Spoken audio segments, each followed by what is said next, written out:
కొన్నిసార్లు పెళ్ళయ్యాక కూడా అంతే. పెళ్ళయ్యాక ఇండియన్ మెన్ గురించి ఒక మాట అంటారు, నేను అన్న మాట కాదు కానీ that's what I heard. Indian men అంట పెళ్ళైన కొత్తలో భార్యని మామూలుగా చూసుకోరంట.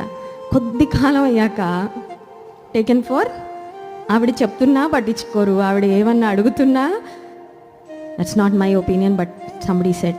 అప్పుడు ప్రేయర్ చేసుకున్నా నేను, దేవా నాకు మాత్రం అలాగా వద్దయ్యా, నేను అలా తట్టుకోలేను, నాకు ఒక స్టేబుల్గా ఉండే భర్తని నువ్వు నాకు అనుగ్రహించు ప్రభా. అదేదో పర్వతంలాగా ఉండి మళ్ళీ సడన్గా ఒక వ్యాలీ లాగా అవుతే that's very difficult to handle. ఎందుకు చెప్తానంటే ఈ మాట, కొన్నిసార్లు మన ప్రేమ అలాగే ఉంటుందండి. ఒకరోజు ఎవరెస్ట్ శిఖరం అంతా ఉంటుంది, ఆ తర్వాత రోజు అసలు నలుసంతా కూడా నో రెస్పాన్స్.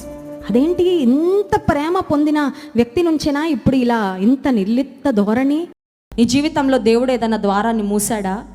ఏదైనా ద్వారాన్ని ఆయన మూస్తే గమనించండి, if God has removed something from your life, he will definitely replace it with something better. Hallelujah.